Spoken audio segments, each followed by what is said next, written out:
The ground beneath a modern metropolis can transform from solid to liquid in seconds.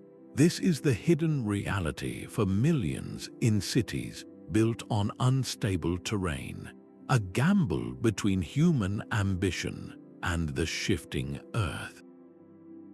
Why would entire civilizations choose such precarious foundations, and what forgotten sciences allow them to not just survive, but thrive?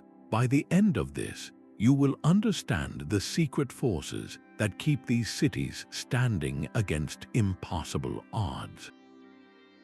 We will uncover why ancient ports now lie underwater and how modern megacities fight a slow-motion sinking.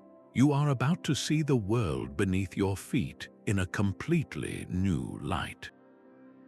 What does it truly take to build a city that can dance with the earth? Venice at dawn is a city of silent, liquid streets, its grand palaces rising directly from the lagoon as if by magic.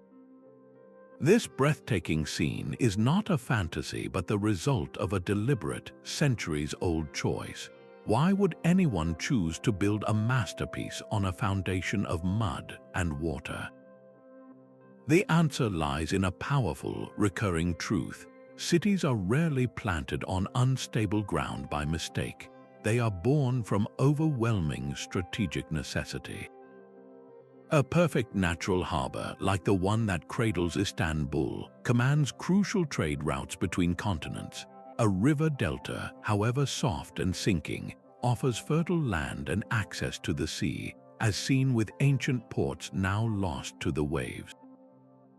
A swamp can provide a formidable natural defense against invaders, a logic that led to the founding of St. Petersburg on what was essentially a marsh. The initial advantages are so compelling that they eclipse the distant rumble of future risk. Think of it as a civilization's gamble. The immediate payoff of wealth, security, or food is so great that the long-term geological threat feels like a problem for another generation. This is the pattern noted by thinkers like Jared Diamond, where a society's greatest strength can slowly transform into its greatest vulnerability. A city built on a river for trade might one day find that very river eroding its foundations. A metropolis situated for defense on a fault line may eventually face the earthquake it initially ignored. The calculus is always complex, a weighing of survival and prosperity against the patience of the earth itself. So what happens when the bill for that initial gamble finally comes due? The answer begins with the first and most relentless challenge these cities must confront: the slow, sinking truth of subsidence. That slow, relentless subsidence is a familiar foe, one that cities can measure and plan for over decades. But there exists a far more sudden and deceptive threat, one that can transform solid ground into a chick-snaring liquid in mere seconds.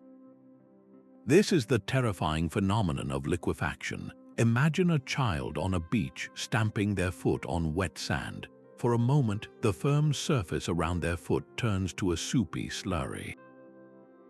Liquefaction is that same principle operating on a catastrophic city-wide scale. It occurs when ground that seems perfectly solid, typically loose, sandy soil saturated with water, is shaken violently as during an earthquake. The intense vibration causes the soil particles to rearrange themselves, dramatically increasing the water pressure between them.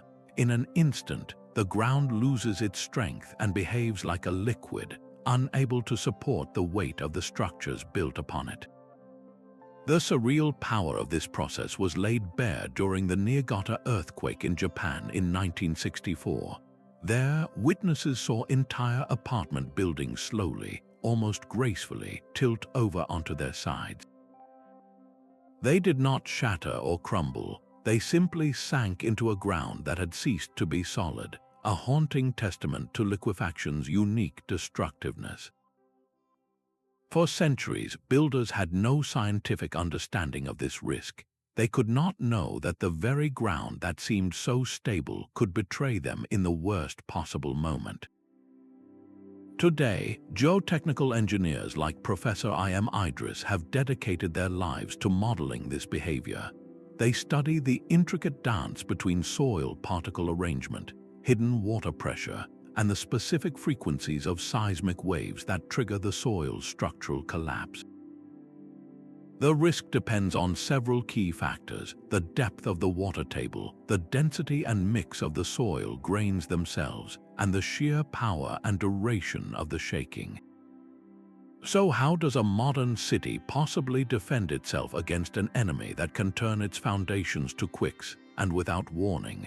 The fight begins with seeing the unseen, by mapping the hidden weaknesses beneath the metropolis. While liquefaction strikes without warning, another threat moves with the slow, crushing certainty of a glacier. This is the crisis of land subsidence, a gradual sinking that is quietly reshaping the world's coastlines. In places like Jakarta, the ground is not just settling, it is plummeting downward by as much as 25 centimeters, nearly 10 inches, every single year. That is a pace so rapid you could almost watch it happen, a slow-motion collapse driven not by a single earthquake, but by the daily needs of the city itself. Subsidence is the gradual settling or sudden sinking of the Earth's surface, a shift in the very ground we stand on. Its primary cause is the massive extraction of groundwater. Think of the layers of sand, clay, and rock deep beneath a city as a giant, waterlogged sponge.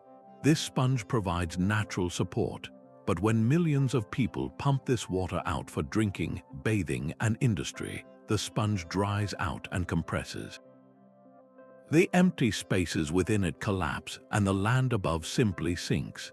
This is compounded by the sheer weight of urban development itself, which presses down on naturally soft, compressible soils like clay and peat, squeezing them even further. Geologists and hydrologists track this relentless descent with astonishing precision using satellite technology known as InSIR. From space, they can detect changes in land elevation down to the millimeter, painting a detailed, terrifying picture of a city in decline. The consequences create a vicious, self-reinforcing cycle.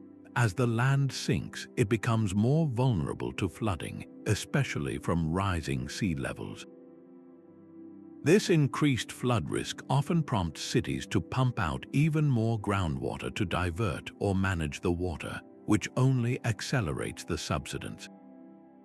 We see this tragic feedback loop in Mexico City, constructed on the drained bed of Lake Texcoco, where historic buildings tilt and buckle. We see it in California's Central Valley, where vast agricultural pumping has caused the land to drop so much that the ground itself is marked by giant fissures. So if the very ground is giving way, how can any structure hope to stand firm? The solution lies in bypassing the problem entirely, by building foundations that reach down through the weak, sinking layers to find something solid far below. The ground does not shake the same way for everyone. Even as one city trembles, its very foundations can turn a tremor into a catastrophe. The Great San Francisco earthquake of 1906 is remembered for the fire that followed, but the initial devastation came from the shaking itself. Structures built on loose, unstable fill and soft soils simply crumbled, while those on more solid ground often held. This reveals a terrifying truth about earthquakes: the local ground conditions can amplify their violence. Seismologists call this site amplification. Seismic waves, the energy radiating from a fault rupture, travel through the earth in different forms. Primary waves compress and expand the ground. Secondary waves shake it from side to side, and surface waves roll along the top like ocean waves. When these waves hit soft, waterlogged sediments, something dangerous happens. The soft layers trap the energy, causing the waves to bounce around and reverberate. Instead of a short, sharp jolt, the ground can experience a prolonged, rolling motion that dramatically increases the shaking. It is like the difference between a quick tap on a bowl of gelatin and a sustained, wobbling vibration. The building on bedrock might feel a strong shake, but the identical building on soft soil will be subjected to a much more intense and destructive force. This phenomenon was tragically illustrated during the 1985 Mexico City earthquake. The quake's epicenter was hundreds of miles away on the coast, yet in the city, buildings on the ancient, soft clay of the drained lakebed swayed and collapsed in shocking numbers.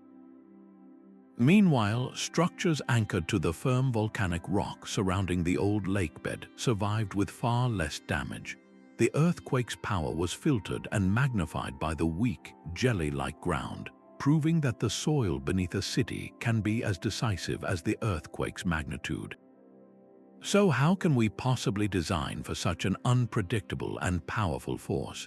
The old approach of building rigid, unyielding structures is a recipe for disaster.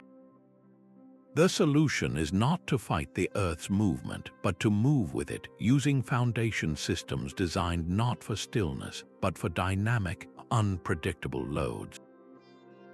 A skyscraper's true strength does not begin at its glittering peak, but far below the surface in the deep, hidden dark.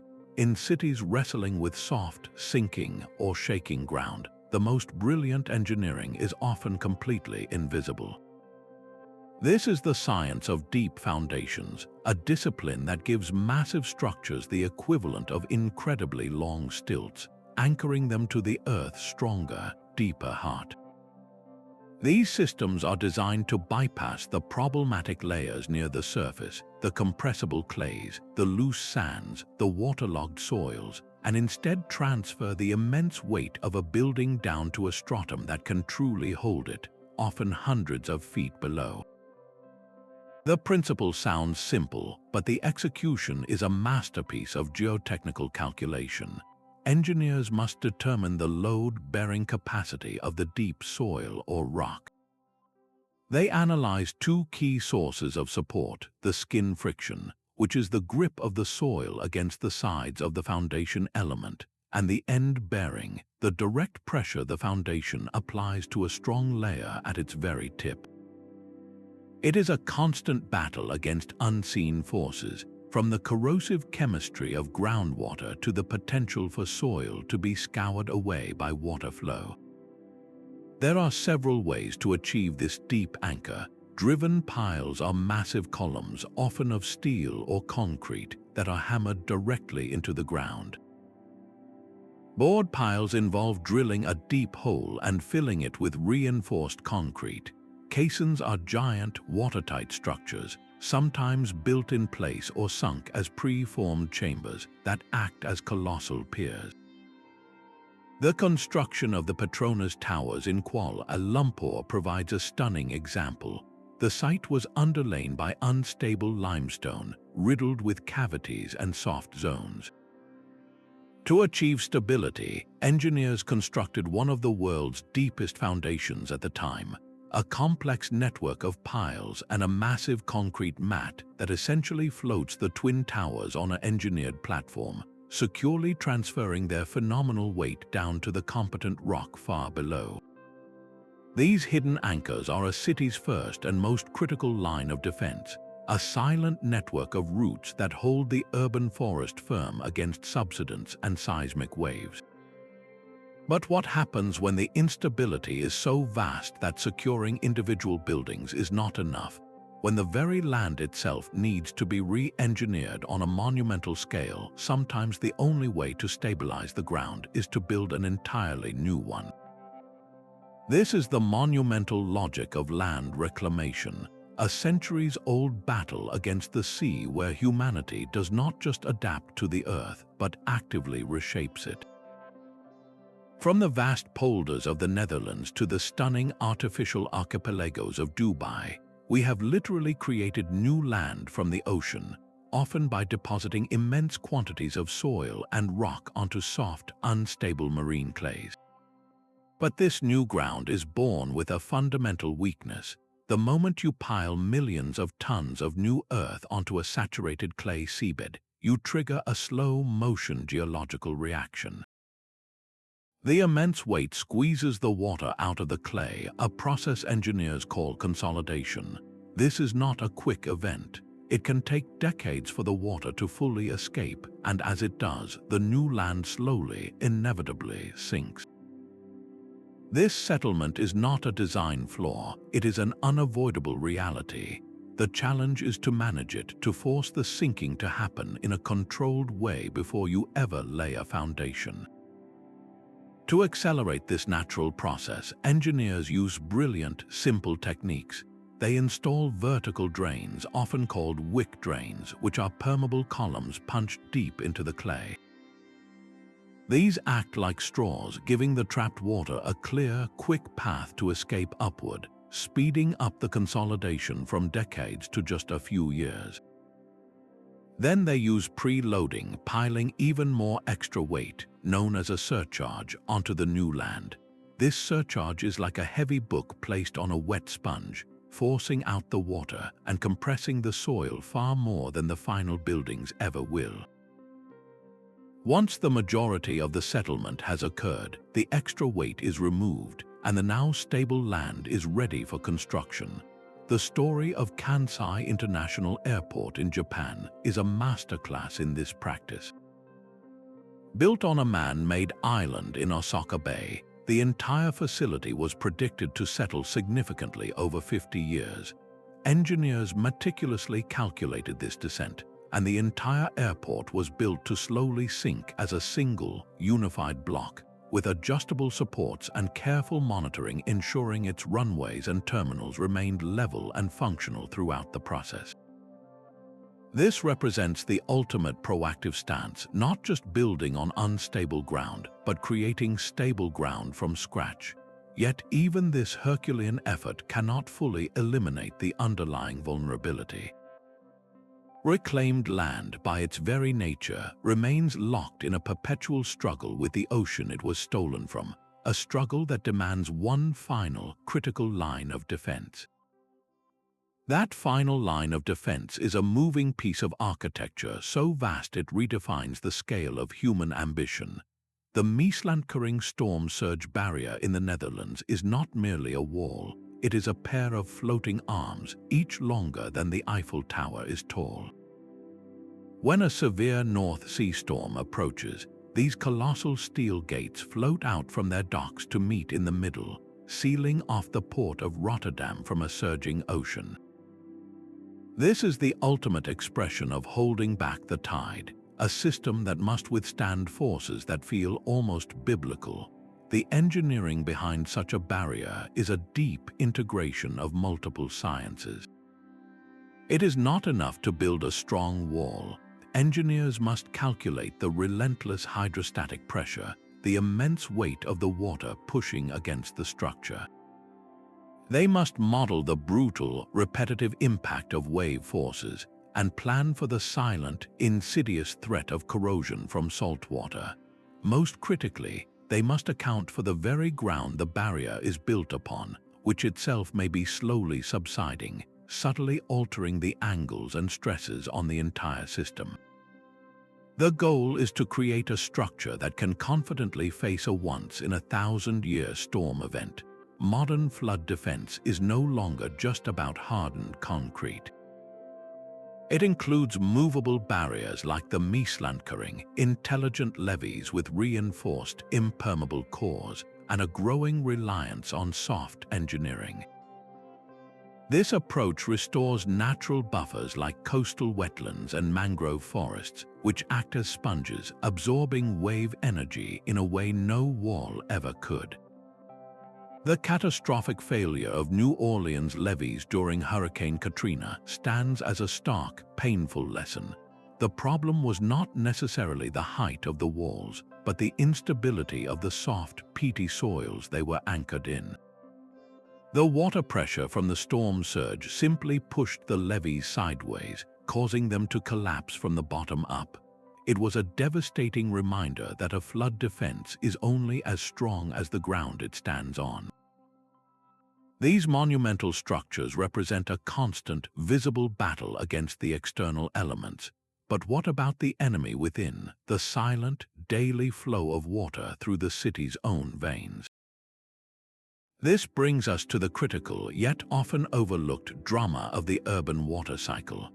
The most critical reservoir for any city built on soft ground is not the one you can see, but the one hidden deep beneath your feet. Beneath the streets and skyscrapers lies a complex, slow-moving river system, a network of porous rock and sediment known as an aquifer. For decades, we have treated these underground reservoirs like a limitless bank account, withdrawing far more water than nature can replenish. This overexploitation is the primary engine behind the subsidence crisis, a direct cause of the land sinking beneath our cities. The solution is not to stop using groundwater, but to master its cycle through sustainable management, a sophisticated science of balancing what we take out with what we put back in. The goal is to prevent the permanent compaction of the aquifer itself. When the water is pumped out, the tiny spaces in the clay and silt layers collapse under the weight of the earth above, like a house whose internal framework has been removed. This compaction is irreversible. The land sinks forever. Hydrogeologists fight this by creating incredibly detailed numerical models, complex digital simulations that map the hidden flow of water through the underground rock. These models are the crystal balls of city planning, allowing experts to predict how a new well will affect water levels a mile away, or what will happen to the ground surface after 10 years of pumping. This data directly fuels policy. One of the most powerful tactics is artificial recharge, where cities take treated wastewater or captured stormwater and deliberately inject it back into the aquifer, actively refilling the natural storage tank.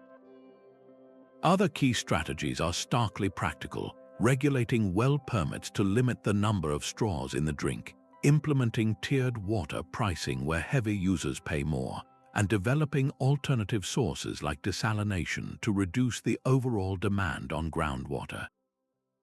The success of this approach is written in the story of Bangkok. By the 1980s, the city was sinking at an alarming rate, its foundations crumbling from beneath. The government responded with strict groundwater control laws, charging fees for pumping, and aggressively promoting the use of treated surface water. The result was dramatic. The rate of subsidence slowed from several inches per year to just a few centimeters. It stands as a powerful testament to a simple but profound truth: managing a city's water is directly managing its elevation. This delicate balancing act requires constant, precise knowledge of what is happening deep below. But how can we possibly monitor these invisible, complex changes across an entire metropolis with the accuracy needed to act? The answer lies in the unblinking eyes in the sky. From hundreds of miles in space, an unblinking eye can measure a city's slow-motion descent.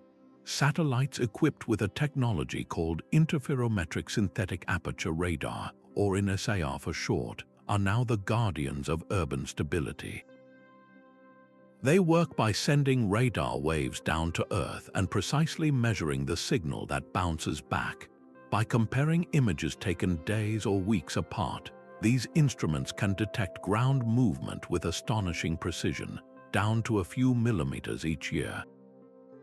It is like having a doctor's stethoscope for the entire planet, listening for the subtle, dangerous heartbeat of a sinking city. This constant stream of data allows scientists to create detailed subsidence maps, painting entire metropolitan areas in colors that show exactly where the ground is falling fastest. They can then overlay this information with maps of groundwater wells or known fault lines, revealing the hidden connections between human activity and the Earth's response. The European Space Agency's Sentinel-1 constellation, a pair of these radar satellites, provides a continuous, free flow of this vital information, fundamentally changing how we monitor the health of our cities on a global scale. For places like Jakarta and Venice, this is not abstract science, it is a practical tool for survival. The satellite data acts as a report card, showing city planners whether their bans on groundwater pumping are actually slowing the sink rate and guiding decisions on where to build new infrastructure or reinforce the old. This celestial view gives us the big picture, a macro understanding of the problem. But to truly fortify a city, you must also understand the ground at your feet, the microscopic world of soil particles and hidden water pressure. For that intimate knowledge, we must leave the orbit of satellites and go directly into the field. That unblinking eye in space reveals the big picture, but the true story of the ground is written in the dirt itself. On a construction site, a drilling rig pounds into the earth, pulling up long, continuous cylinders of soil. These are undisturbed samples, a physical library of the ground's hidden history.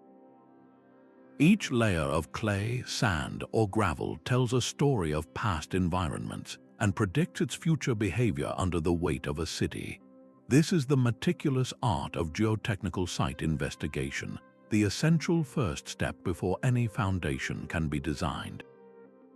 It is pure geological detective work. One of the most common tools is the standard penetration test. Engineers drive a specialized sampler into the ground with a heavy hammer, counting the number of blows it takes to drive the tool a specific distance. This simple number, the N value, gives a direct measure of the soil's density and strength. A sample that sinks easily suggests loose, weak sand, while one that requires many blows indicates dense, strong material. For an even more detailed profile, they use the cone penetration test. This instrument is pushed steadily into the ground, continuously measuring the resistance at its tip and the friction along its sides. It creates a high-resolution log of the soil strata without even bringing a sample to the surface, like a medical probe scanning the Earth's subsurface. Back in the laboratory, the real analysis begins. Technicians subject the soil samples to stresses that mimic the future weight of a building. They measure how much the soil will compress, its shear strength, and its exact water content. This data allows engineers to classify every layer, estimate the ground's ultimate bearing capacity, and predict exactly how much and how fast a structure will settle over time. The investigation for the Millau Viaduct in France is a legendary example. To support the world's tallest bridge piers in a geologically complex valley, teams performed extensive drilling and testing, mapping the exact location of stable rock deep beneath the variable soils. This hands-on intelligence formed the non-negotiable basis for the entire breathtaking design. With a complete and detailed soil profile in hand, the next challenge is immense. How do you predict how this complex, layered material will react to the specific load of a new skyscraper or the violent shaking of an earthquake? Engineers must move from the physical samples to a virtual world, building a digital twin of the ground itself through sophisticated computer simulation. This digital twin is a living, breathing simulation of a city's entire foundation. It is a virtual world built from gigabytes of soil data, where engineers can unleash synthetic earthquakes and watch, in accelerated time, how the shockwaves ripple through the complex layers of sand, clay, and water beneath a skyscraper. They can test a dozen different foundation designs in an afternoon, observing how each one transfers the building's immense weight to the earth, predicting exactly how much it will settle over the next 50 years. This is the power of the finite element method, a computational technique that breaks down the soil and the structure into a massive mesh of tiny, interconnected blocks or elements. The software then calculates the forces acting on each individual element, modeling complex behaviors that are almost impossible to measure in the real world. It can simulate how soil transitions from behaving like an elastic solid to a plastic one under extreme stress, permanently deforming.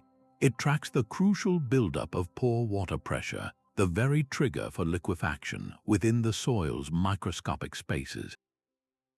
For a project like the Trans-Bay Transit Center in San Francisco, constructing a massive transportation hub in one of the world's most active seismic zones, this virtual prototyping was not a luxury, it was a necessity. Engineers used these sophisticated models to see how the soft, bay mud soils would amplify seismic waves, and how the structure's deep foundations and base isolators would interact to keep the entire complex stable during a major tremor. This digital crystal ball allows for a level of risk management that was once pure science fiction, turning catastrophic failure from a terrifying unknown into a calculable variable. Yet for all its power, the model is only a prediction. Its true value is proven when the digital world meets the physical one, a connection made possible by a silent network of sensors that report back from the front lines, telling us if our virtual predictions are holding true against the stubborn, unpredictable reality of the Earth. These sensors are the city's silent nervous system, a web of feeling embedded in concrete and steel. They are the accelerometers that measure the faintest tremor, the tilt meters that detect a fraction of a degree in lean, and the strain gauges that feel the subtle pull and push of immense forces. This is structural health monitoring, a practice that transforms a static building into a living, communicating entity. The data these sensors collect does not just sit in a logbook. It streams continuously through the Internet of Things, creating a real-time conversation between the structure and its engineers. A subtle change in vibration patterns can signal a foundation settling unevenly. A slow creep in tilt can warn of soil shifting below, and a spike in strain can reveal a stress point long before a crack becomes visible to the human eye. This is the ultimate early warning system, turning catastrophic failure from a sudden event into a managed process. The most famous long-term patient of this careful observation is the Leaning Tower of Pisa. For decades, a network of sensors has monitored its precarious tilt, its every subtle shift guiding the precise countermeasures, like the careful removal of soil from beneath its raised side, that have slowly pulled it back from the brink of collapse. This constant dialogue allows for truly proactive maintenance, fixing small problems before they become monumental disasters. But how do we apply these high-tech lessons to the ancient cities that first dared to build on unstable ground, places where the foundations are not just concrete and steel, but history itself? The answer requires looking back to uncover the timeless, low-tech wisdom that allowed them to stand for centuries. The water in St. Mark's Square is not a gentle flood but an invasive, rising tide, a phenomenon the Venetians call acqua alta. This high water now washes through the city's heart with a frequency and ferocity that signals a deepening crisis.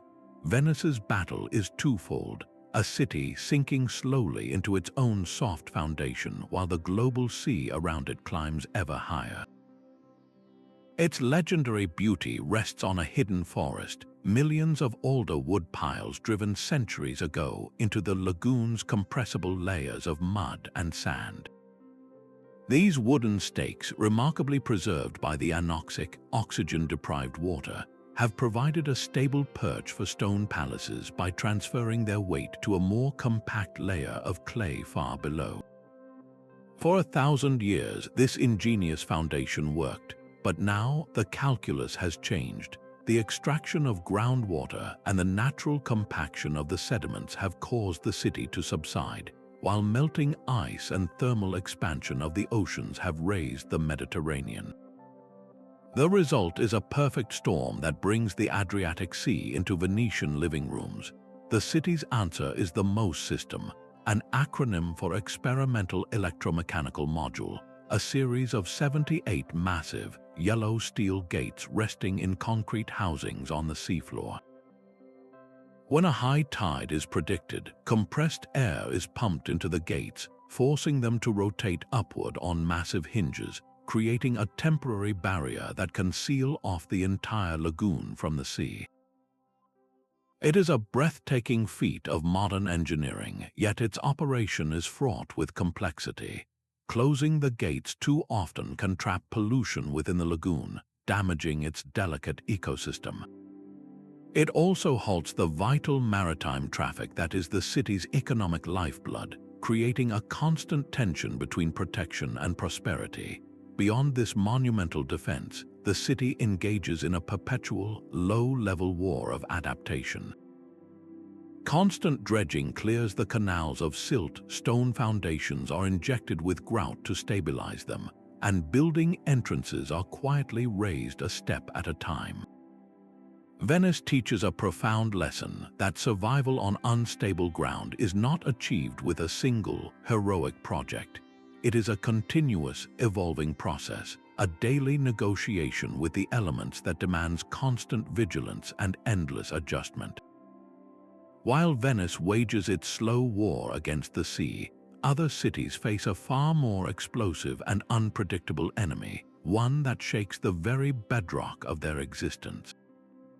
The Great Kanto earthquake of 1923 did not just shake Tokyo, it erased it. A tremor originating deep beneath Sagami Bay unleashed a force that shattered the city, but the true horror came after. Fires sparked by overturned cooking stoves in the midday lunch hour quickly merged into a firestorm, a superheated tornado of flame that raced across the city built on a soft, alluvial plain. The official death toll surpassed 100,000, a staggering loss that forced a painful national reckoning. This was the catalyst for Japan's first comprehensive building code, a desperate attempt to impose order on a landscape of profound instability. Tokyo's foundation is the legacy of several ancient river systems, a deep basin filled with soft, water-saturated soils that act like a giant amplifier for seismic waves.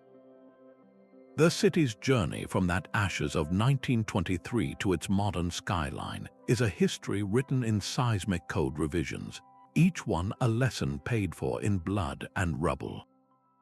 The initial response was a push for more robust, rigid structures, but engineers soon realized that rigidity alone was a losing battle against the incredible forces of a major quake.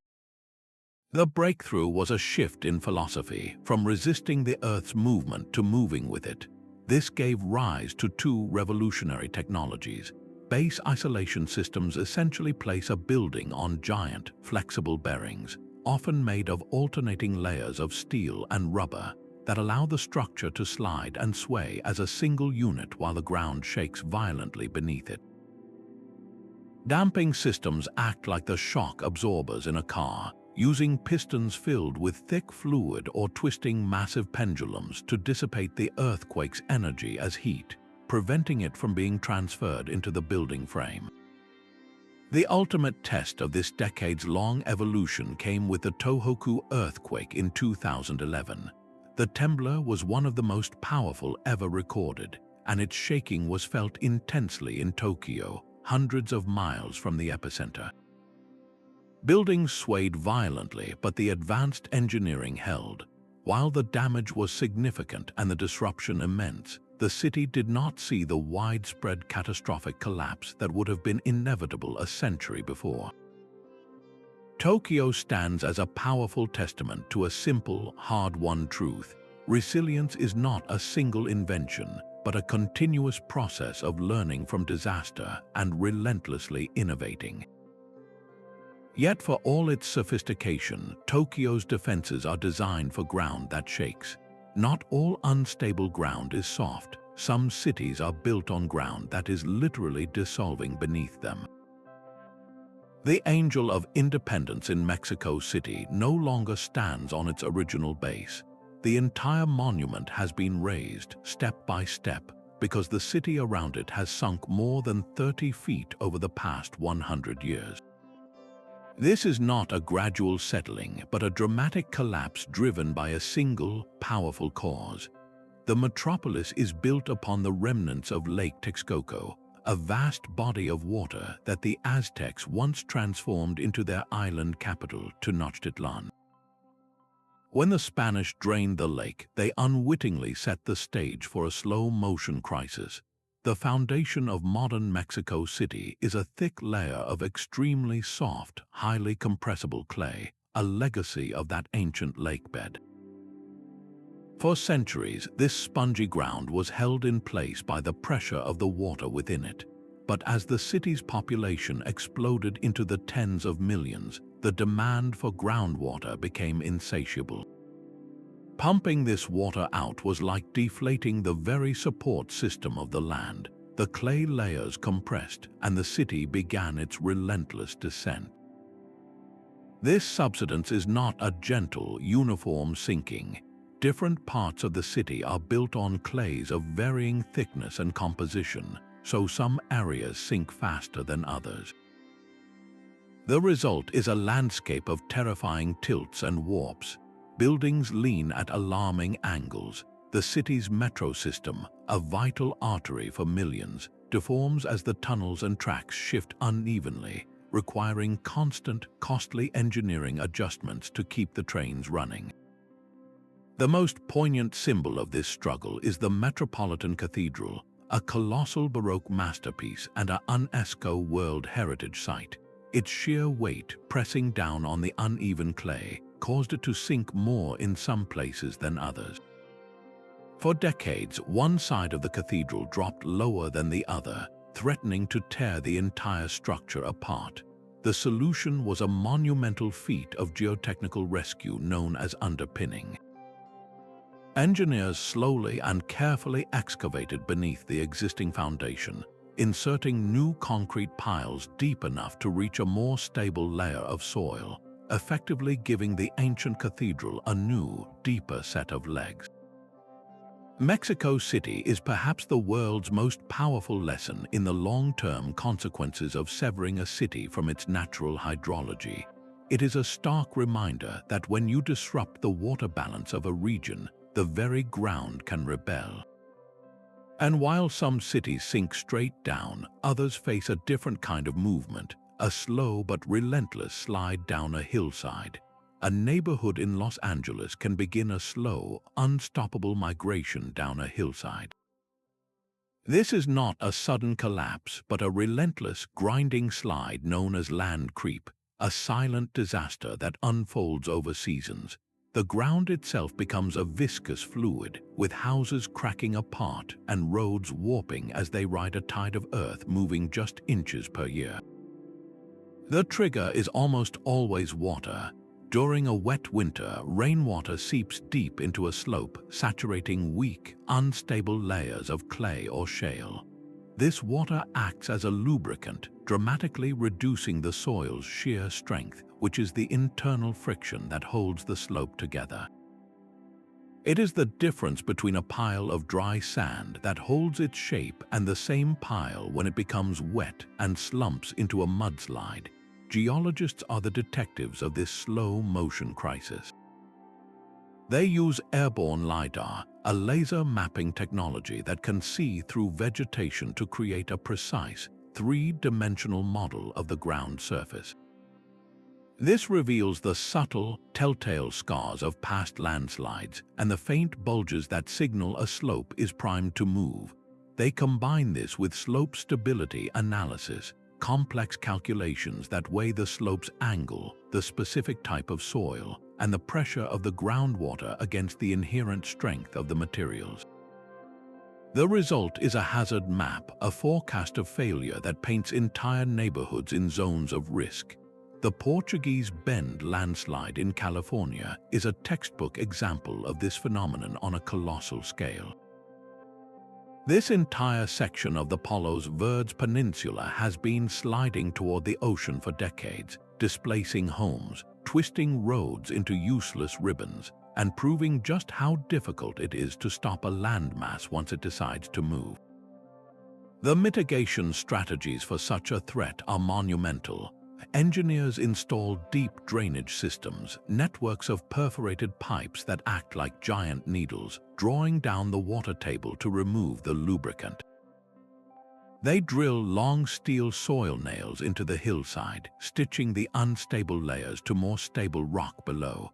They build massive retaining walls to buttress the toe of the slide. In the most extreme cases, they resort to regrading, using massive earth-moving equipment to literally carve the entire slope back to a stable, gentler angle. Managing a sliding city requires a completely different toolkit than fighting subsidence, one focused on major earthworks and controlling the water that fuels the slide. But what happens when the instability is not in the soil or a weak layer of clay, but in the very bedrock beneath it, when the foundation of a city is not just soft but actively dissolving away? Beneath the asphalt and sewers of some cities lies not solid rock but a labyrinth of hidden caves. This is the world of karst topography, a landscape defined by its own absence. Over millennia, slightly acidic rainwater seeps through the ground, slowly dissolving soluble bedrock like limestone, gypsum, or salt. The process carves out an incredible subterranean world of caves, sinkholes, and underground rivers, a world that remains completely invisible from the surface until the moment it decides to reveal itself. The instability is sudden and catastrophic. A sinkhole forms when the roof of one of these hidden voids can no longer support the weight above it. It is not a gentle settling, but a violent, instantaneous collapse. In 2010, a gaping chasm 100 feet deep and 60 feet wide opened in the heart of Guatemala City, swallowing a 3-story factory hole. The trigger was often heavy rainfall from a tropical storm, which saturated the ground and washed away the loose soils filling the void, removing the last bit of support for the fragile ceiling. But nature is not the only architect of these disasters. Urban development itself can be the final straw. Pumping groundwater can lower the water table that once helped to buoy up the cavern roofs. Leaking water mains or sewer pipes can pour immense volumes of water into the ground, aggressively eroding the soil from below and accelerating the collapse. So how do you map nothingness? How do you see the void? Geologists use tools that feel like they belong in science fiction. Ground-penetrating radar sends pulses of energy into the earth, painting a picture of the subsurface by reading the reflections. Electrical resistivity tomography measures how easily electric currents pass through the ground, because air-filled cavities conduct electricity very differently than solid rock. Microgravity surveys are perhaps the most fascinating, using incredibly sensitive instruments to detect tiny variations in the Earth's gravitational pull, which can reveal the presence of an empty space because less mass means slightly less gravity. For cities like Tampa, Florida, which is built directly on a limestone platform honeycombed with caves, this detective work is a non-negotiable part of survival. Construction codes demand rigorous karst risk assessments before a single foundation is dug. When a dangerous void is discovered, the solution is as brute force as it is clever. Engineers perform a process called grouting, drilling holes from the surface and pumping a thick slurry of concrete or a special cement mixed deep into the cavern, filling the emptiness from the bottom up until it is solid. It is a battle against an invisible landscape, a constant effort to fill the gaps in a city's foundation. But the most treacherous voids are not always carved by nature. Some are created by our own past, leaving behind a hidden legacy of buried instability. A quiet suburban street can betray its residents without warning.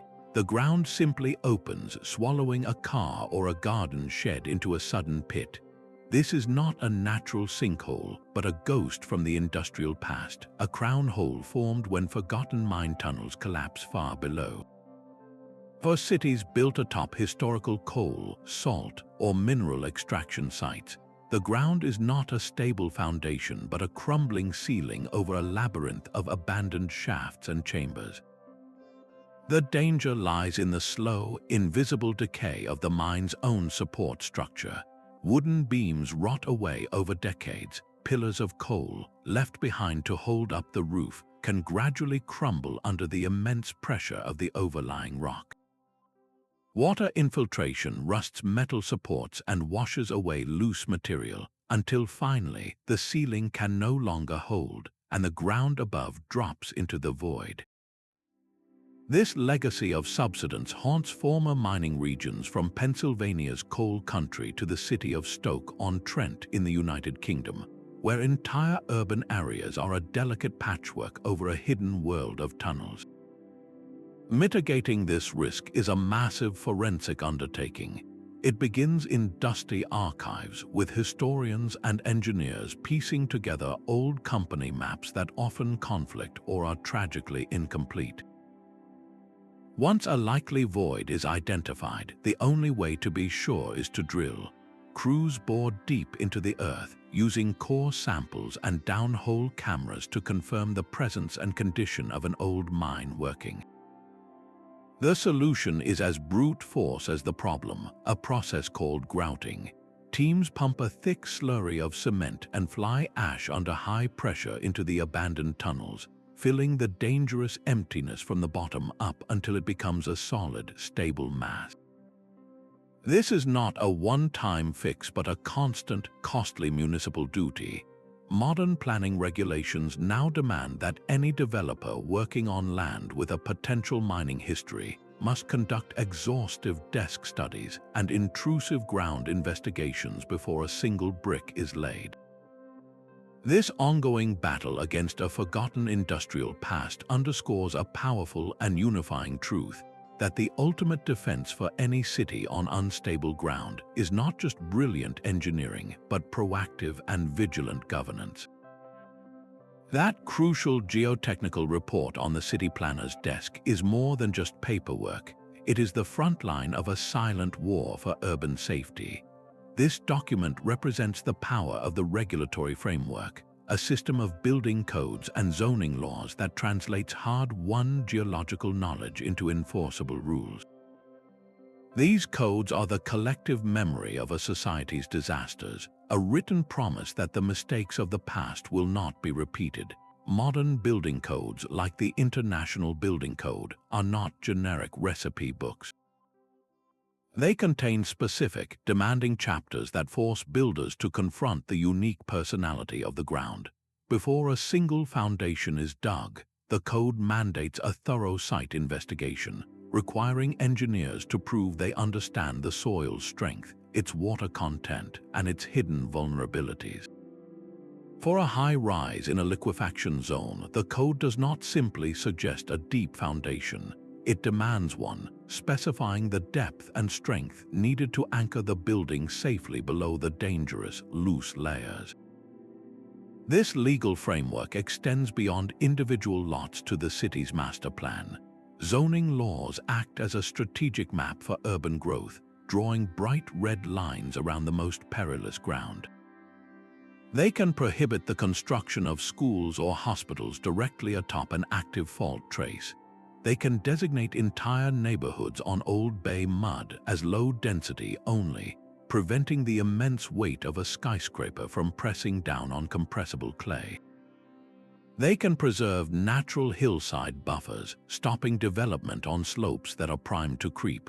The power of this approach was proven in Chile following the massive 8.8 magnitude earthquake in 2010. The country had already implemented some of the world's most rigorous seismic codes, and while the shaking was violent enough to shorten the Earth's day, the vast majority of modern, code-compliant buildings survived intact. The updated codes written after that disaster integrated the new lessons learned, making an already resilient system even stronger. This entire regulatory ecosystem is a profound societal choice, a commitment to investing in safety and weaving scientific truth directly into the fabric of law. Yet the most brilliantly written code is useless if it is ignored or misunderstood.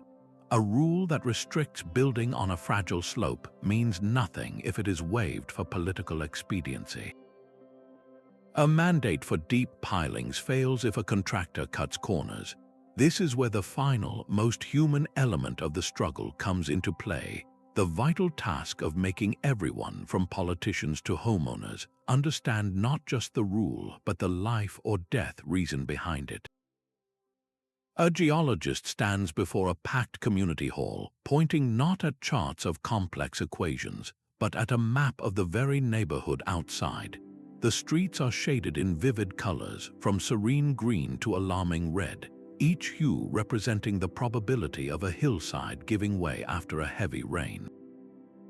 This is risk communication in action, the vital practice of translating terrifying scientific data into knowledge a family can use to protect their home. The goal is not to create panic, but to build a shared understanding, transforming abstract probabilities into a tangible reality that empowers people to act.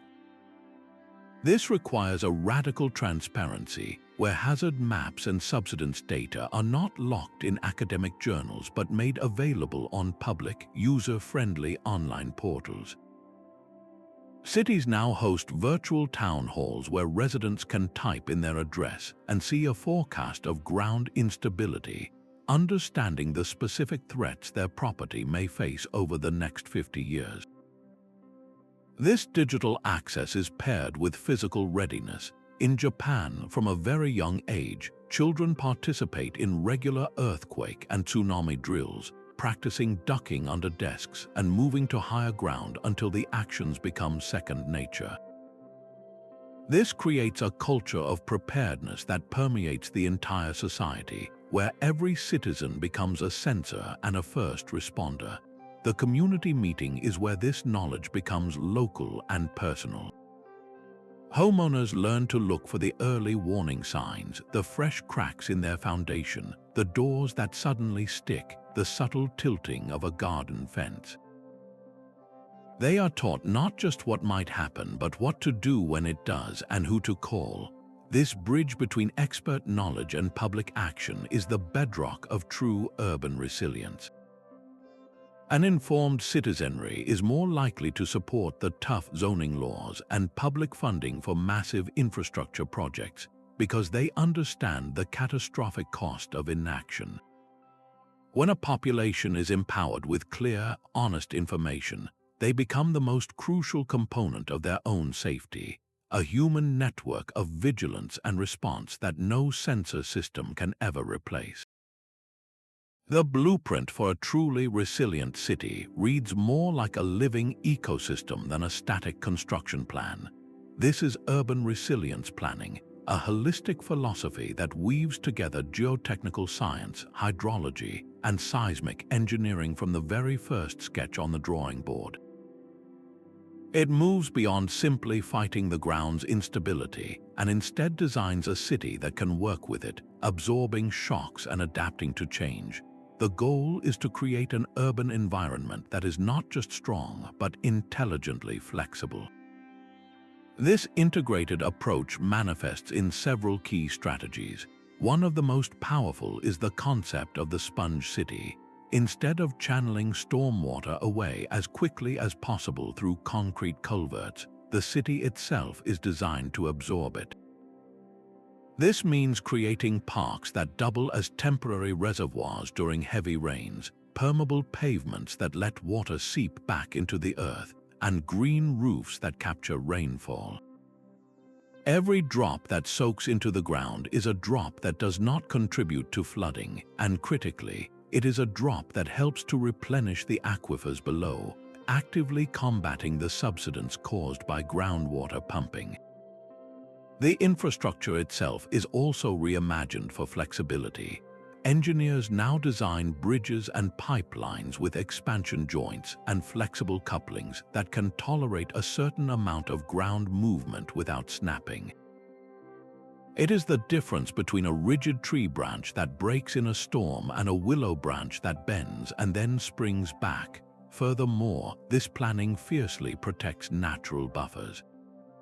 Coastal wetlands, mangrove forests, and sand dunes are no longer seen as vacant land waiting for development, but as vital, living infrastructure that absorbs wave energy and protects the city behind them far more effectively than any static seawall could. Rotterdam in the Netherlands offers a stunning real-world example of this forward-thinking integration. The city, much of which is below sea level, has embraced water rather than just fighting it. It has built water plazas, attractive public spaces that gracefully fill with water during downpours, preventing the sewers from overflowing. Its roofs are turning green, and its policies encourage the creation of floating neighborhoods. This is not a series of isolated projects, but a coherent system where every part of the urban landscape serves multiple purposes, combining daily function with long-term survival. This vision represents the ultimate fusion of human ingenuity with the laws of the natural world. So where does this science go from here, and what new tools are emerging to push the boundaries of what is possible? The next frontier in this ancient battle is emerging not from the Earth, but from the digital realm. Artificial intelligence now sifts through petabytes of satellite imagery and decades of subsidence data, hunting for patterns no human eye could ever detect. These algorithms can forecast a neighborhood's sinking trajectory years in advance, giving city planners a crystal ball to act before the cracks even appear. This is predictive maintenance on a metropolitan scale, where the city's very foundation becomes a data stream to be analyzed and secured. Alongside these digital sentinels, robots are taking over the dirty and dangerous work. Autonomous drones equipped with ground-penetrating radar can map a city's entire subsurface in a single day, creating a high-resolution image of every hidden void and weak layer.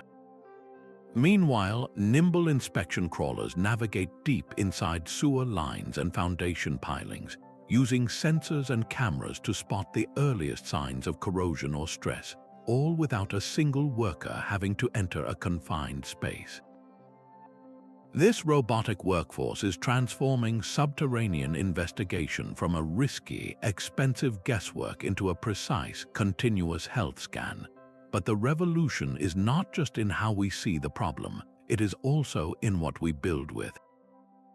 Materials science is delivering solutions that feel like they are pulled from science fiction.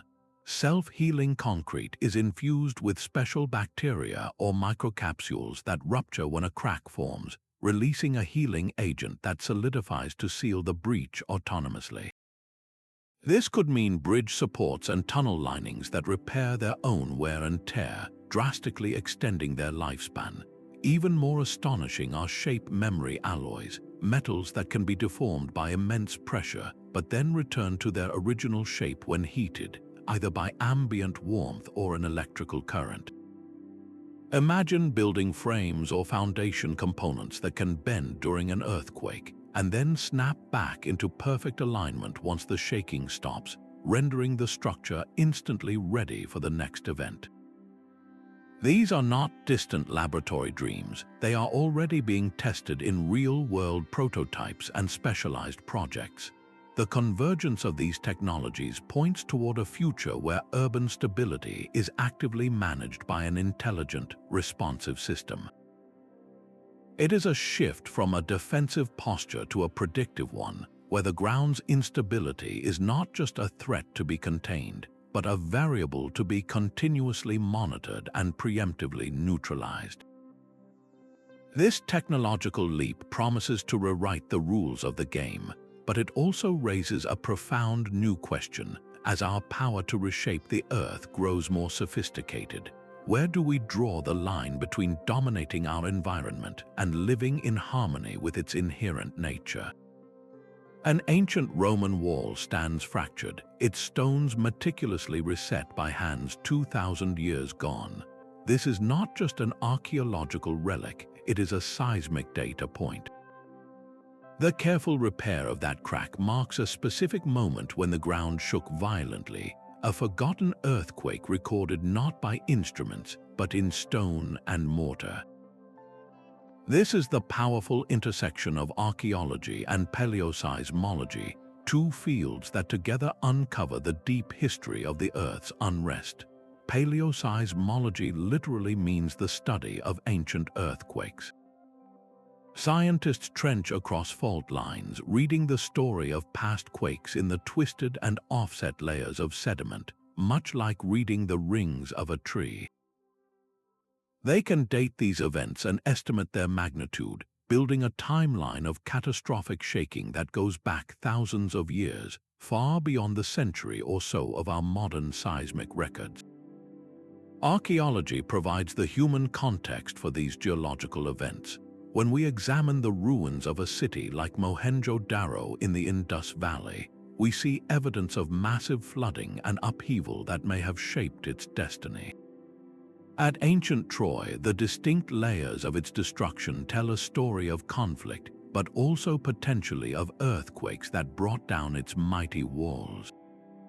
These civilizations were not passive victims, they were constantly adapting. Their architectural choices, their city layouts, even their myths and legends can be read as a long-term dialogue with the ground beneath them. A people who built with flexible timber frames in a seismic zone, or who raised their temples on immense platforms in a sinking delta, were applying a hard-won, pre-scientific understanding of geotechnical risk. This long-term perspective is invaluable. It shows us that the ground's instability is not a modern anomaly, but a recurring character in the story of human civilization. By understanding how past cultures succeeded or failed in their negotiations with the Earth, we enrich our own modern scientific approach, adding the wisdom of centuries to the data from our sensors. This historical context forces a humbling question: are our towering cities truly more resilient, or have we just been lucky so far? A sinkhole swallowing a highway is not just a geological event, it is a multi-million-dollar economic catastrophe. The financial tremors from ground instability ripple through insurance markets, collapse property values, and force cities into impossible choices about where to spend their limited funds. This is where the abstract science of soil mechanics meets the hard reality of balance sheets, transforming geological risk into a direct line item in a city's budget. The first and most immediate impact is on insurance. When a neighborhood is officially designated a high liquefaction or subsidence zone, insurers do not just raise premiums, they often withdraw coverage entirely. This creates a chilling effect where homes become financially toxic assets, impossible to sell and dangerous to own. To navigate this, the entire industry of catastrophe modeling has emerged. These firms act as financial oracles, using complex algorithms that fuse geotechnical data with historical loss information. They produce risk scores for every single city block, predicting the probable financial loss from a landslide or an earthquake. An insurer in San Francisco does not set your premium based on a gut feeling. They buy a report that calculates the exact probability that your foundation will require a $250,000 repair after the next major tremor. This financial quantification forces a brutal clarity. A city council debating a billion-dollar seawall is no longer just weighing concrete against safety. They are performing a formal cost-benefit analysis. They must compare the staggering upfront cost of the wall against the astronomical predicted losses from a future flood that would decimate the downtown tax base. This math is what justifies immense projects, like the ongoing reinforcement of subway tunnels in coastal cities, where the cost of inaction is deemed far greater than the cost of intervention. The long-term economic vitality of a metropolis is now directly tied to its geological stability. Global investment firms managing trillions of dollars in assets now employ teams of geologists and climate scientists. Before financing a new district or a 30-story tower, they demand to see the subsidence maps and the liquefaction potential reports. A city perceived as losing its fight against sinking, like parts of Jakarta or Miami, faces a slow but steady exodus of capital as investors seek safer ground for their long-term projects. This economic pressure, the fear of becoming a financial ghost town, is perhaps the most powerful motivator for cities to finally invest in deep drains, aquifer recharge, and resilient foundations. It forces a painful but essential question: when the ground gives way and the bills come due, who is ultimately left holding the check?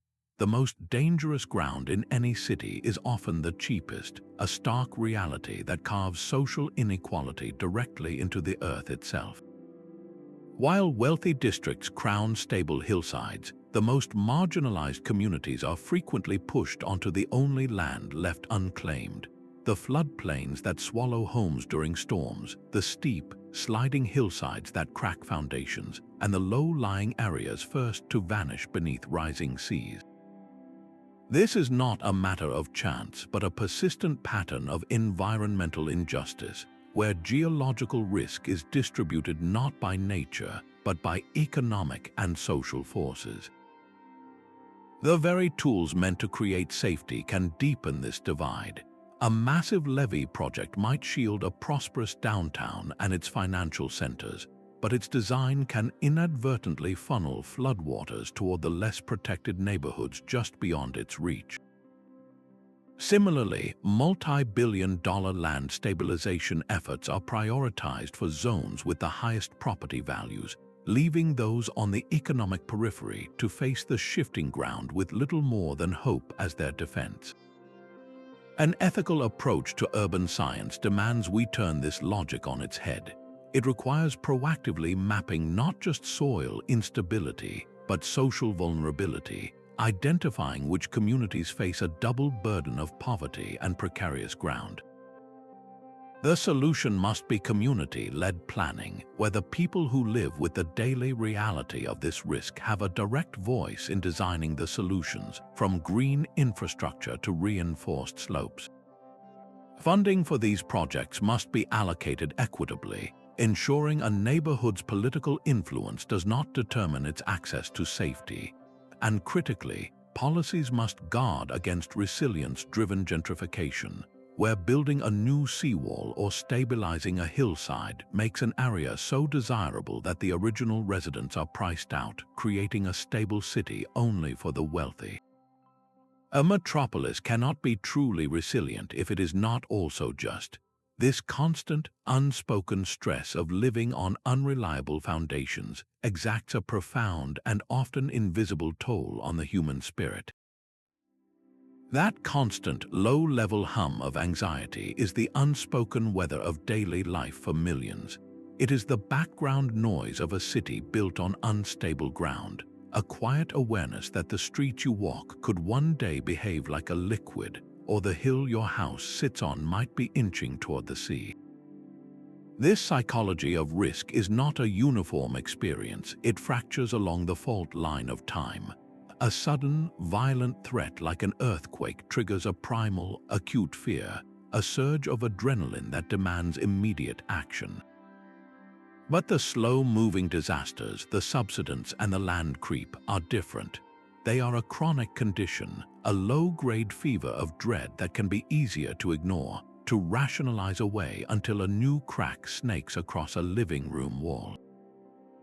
This sustained uncertainty does something profound to the social fabric.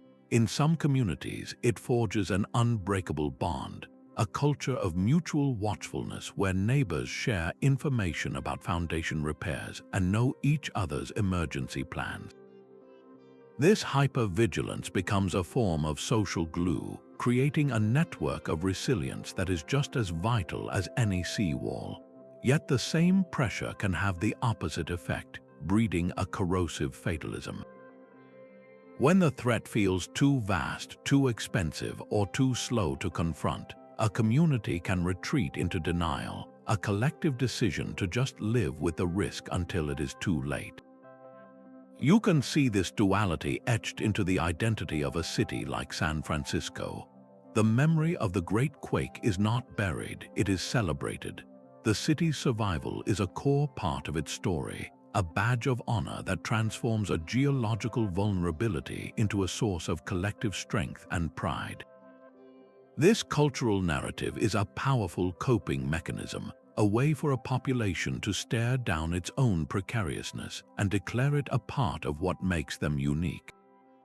Effective urban management must account for this human heart, this complex dance between fear and fortitude. The most brilliant engineering solution will fail if the people it is meant to protect do not believe in it or understand their role within it. This intricate tapestry, woven from steel pilings, satellite data, financial models, and now the human spirit, forces us toward a final, humbling realization about our place on this shifting earth. The skyscraper that floats during a flood is no longer a paradox, but a blueprint for survival. This is the essence of a profound paradigm shift, a move away from the 20th century's dream of conquering nature with pure concrete force toward a wiser, more adaptive form of coexistence. For generations, the goal was to make the land obey, to pound it into a stable, silent platform for our ambitions. The new philosophy understands that the ground is not an enemy to be defeated, nor is it a passive stage.